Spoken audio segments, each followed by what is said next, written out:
ಒಂದು ವಿಚಿತ್ರ ಘಟನೆ ಇಂಗ್ಲೆಂಡಲ್ಲಿ 4-5 ವರ್ಷಗಳಿಂದ ನಡೀತು ಅಂತ ನಾನು ಓದಿದ್ದೆ.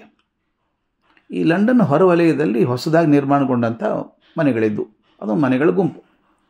ಎಲ್ಲೂ ಹೊಸದಾಗಿದ್ದರಿಂದ ಕೆಲವು ಅನಾನುಕೂಲತೆಗಳೂ ಇದ್ದವು. ಬಸ್ ಸೌಕರ್ಯ ಇನ್ನೂ ಬಂದಿರಲಿಲ್ಲ, ಸೊಳ್ಳೆಗಳ ಕಾಟ ಇತ್ತು, ಮಕ್ಕಳ ಆಟದ ಮೈದಾನ ಪೂರ್ಣ ಆಗಿದ್ದರಿಂದ ಮನೆಯಲ್ಲಿ ಇಟ್ಕೊಳ್ಳೋದು ತಾಯಂದಿರು ತುಂಬ ಕಷ್ಟ ಆಗಿತ್ತು. ಅಡುಗೆ ಮನೆಯಲ್ಲಿ ಅನಿಲ ಪೂರೈಕೆ ಆಗ್ತದೆ, ಅದು ಸರಿಯಾಗಿರಲಿಲ್ಲ. ಯಾವಾಗ ಅನಿಲ ಬರುತ್ತೆ, ಯಾವಾಗ ಹೋಗ್ತದೆ ಅನ್ನೋ ಸ್ಪಷ್ಟ ಇರಲಿಲ್ಲ. ಅಡುಗೆ ಮಾಡೋದು ಕಷ್ಟ ಆಗಿತ್ತು. ಅವರಿಗೆಲ್ಲ ಗೊತ್ತು, ಯಾಕಂದರೆ ಈ ಕಷ್ಟ ಎಲ್ಲ ದೇವರ ಒಂದು ವಾರದಲ್ಲಿ ಕಮ್ಮಿ ಆಗ್ತದೆ, ಅಧಿಕಾರಿಗಳು ದಕ್ಷತೆಯಿಂದ ಕೆಲಸ ಮಾಡ್ತಾರೆ, ಒಂದು ವಾರ ತಡ್ಕೋಬೇಕಲ್ಲ ಅಂತ ಹೇಳಿ ಎಲ್ಲೋ ನಿವಾಸಿಗಳು ಸಿದ್ಧರಾಗಿದ್ದರು. ಒಂದು ಮನೆಯಲ್ಲಿ ಒಬ್ಬ ಹುಡುಗ ಇದ್ದ, ಸುಮಾರು 10-11 ವರ್ಷ ವಯಸ್ಸು ಅವನಿಗೆ. ಅವನು ಒಂದೇ ಕ್ಷಣ ಒಂದೇ ಸ್ಥಳದಲ್ಲಿ ಕುಳಿತುಕೊಳ್ಳೋನಲ್ಲ, ಏನಾದರೂ ಒಂದು ಕೆಲಸ ಮಾಡ್ತಾನೆ ಇರೋದು ಅವನ ಸ್ವಭಾವ. ಮಧ್ಯಾಹ್ನ ತಾಯಿ ಅಟ್ಟದ ಮೇಲಿನ ಕೊಠಡಿಯಲ್ಲಿ ಮಲಗಿ ನಿದ್ರೆ ಮಾಡ್ತಾಯಿದ್ರು. ಮನೆಯಲ್ಲಿ ಮತ್ತಾರೂ ಇಲ್ಲ. ಈ ಬಾಲಕ ಅಡುಗೆ ಮನೆಗೆ ಹೋದ. ಗ್ಯಾಸ್ ಹಚ್ಚಿ ಒಲೆ ಉರಿಸೋದಕ್ಕೆ ನೋಡ್ದ. ಆಗ ಅನಿಲದ ಪೂರೈಕೆ ಇರಲಿಲ್ಲ, ಒಲೆ ಹತ್ಕೊಳ್ಳಿಲ್ಲ. ಅವನೇನು ಮಾಡ್ದ, ಹೇಗೂ ಇಲ್ಲ ಅಂಥೇಳಿ ಗ್ಯಾಸ್ ಆರಿಸೋದನ್ನು ಮರೆತು ಮತ್ತೇನೋ ಮಾಡೋಕ್ಕೆ ಶುರು ಮಾಡಿದ. ಆಗ ಅನಿಲ ಪೂರೈಕೆ ಪ್ರಾರಂಭ ಆಯಿತು. ಒಲೆಯಿಂದ ಅನಿಲ ಸೋರೋಕ್ಕೆ ಶುರು ಆಯಿತು. ಹುಡುಗನ ಕಲ್ಪನೆಯೇ ಇಲ್ಲ. ಆ ಅನಿಲ ಸೋರಿ ಸೋರಿ ಸೋರಿ ಅಡುಗೆ ಮನೆಯನ್ನೆಲ್ಲ ತುಂಬಿಕೊಂಡಿದೆ. ಆ ಬಾಲಕ ಏನು ಆಡೋಕ್ಕೆ ಹೋಗಿ ಯಾವುದಕ್ಕೋ ಬೆಂಕಿ ಕಡ್ಡಿ ಏರಿದ. ಬೆಂಕಿ ಕಡ್ಡಿ ಹಚ್ಚಿದ್ದೆ ತಡ, ತುಂಬಿದ ಅನಿಲ ಕಟ್ಟು ಸಾಕಲ್ವೇ, ಒಮ್ಮೆ ಹೊತ್ಕೊಂಡು ಢಮಾರ ಅಂತ ಸಿಡಿತು. ಅಡುಗೆ ಮನೆ ಒಂದು ಭಾಗ ಕುಸಿದು ಬಿತ್ತು. ಎಲ್ಲರೂ ಓಡಿ ಹೋಗಿ ಬಂದು ಅನಿಲ ನಿಲ್ಲಿಸಿ ಬೆಂಕಿ ಆರಿಸಿ ವಸ್ತುಗಳನ್ನು ಸರಿಸಿ ನೋಡಿದಾಗ ಹುಡುಗ ಕಂಡ ಕೆಳಗಡೆ. ಅವನು ಗುರುತೇ ಹಿಡಿಯೋದು ಸಾಧ್ಯ ಇರಲಿಲ್ಲ. ಆಸ್ಪತ್ರೆಗೆ ಸೇರಿಸಿದ್ರು.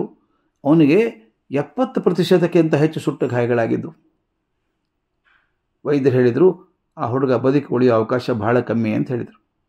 ತೀವ್ರ ನಿಗಾ ಘಟಕಕ್ಕೆ ಸೇರಿಸಿದ್ರು. ಹುಡುಗನ ಆರೋಗ್ಯ ಸುಧಾರಿಸಲಿಲ್ಲ. ಏನು ಮೈ ತುಂಬ ಬ್ಯಾಂಡೇಜು, ಎಲ್ಲಿ ನೋಡಿದಲ್ಲಿ ಗಾಯ, ಎಲ್ಲಿ ನೋಡಿದಲ್ಲಿ ಸುಟ್ಟೋಗಿದೆ ದೇಹವೇ ಕಾಣಿಸ್ತಾ ಇರಲಿಲ್ಲ.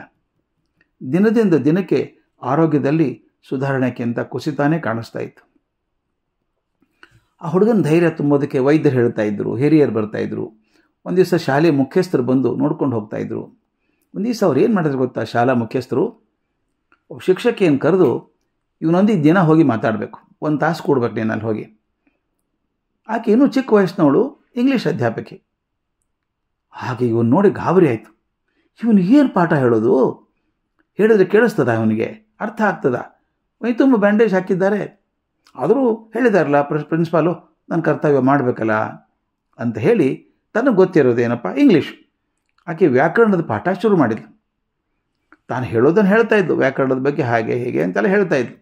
ಅವನಿಗೆ ತಿಳಿತಿತ್ತೋ ಇಲ್ಲೋ, ಆಕೆ ಗೊತ್ತೇ ಆಗಲಿಲ್ಲ. ಆದರೆ ಮರುದಿನದಿಂದ ಹುಡುಗನ ಆರೋಗ್ಯದಲ್ಲಿ ಬದಲಾವಣೆ ಕಾಣೋಕ್ಕೆ ಶುರು ಆಯಿತು. 1 ವಾರದಲ್ಲಿ ನಂಬಲಾಗದಂಥ ಬದಲಾವಣೆ. ಹುಡುಗ 1 ತಿಂಗಳಲ್ಲಿ ಪೂರ್ತಿ ಸುಧಾರಿಸ್ಕೊಂಡ್ಬಿಟ್ಟ. ವೈದ್ಯರಿಗೆ ಆಶ್ಚರ್ಯ, ಇದು ಹೇಗಾಯಿತು?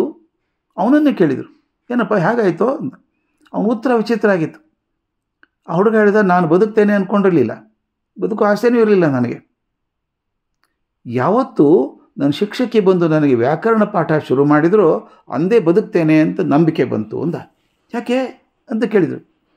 ಆತ ಹೇಳಿದ, ನೀವೆಲ್ಲ ಬಂದು ಔಷಧಿ ಹಾಕ್ತಾಯಿದ್ರಿ, ಉಳಿದವರೆಲ್ಲ ಒಳ್ಳೆ ಮಾತು ಹೇಳ್ತಿದ್ರು, ನನಗೆ ಗೊತ್ತಿತ್ತು ನಾನು ಸಾಯ್ತೇನೆ ಬದುಕೋಲ್ಲ ಅಂತ ಗೊತ್ತಿತ್ತು.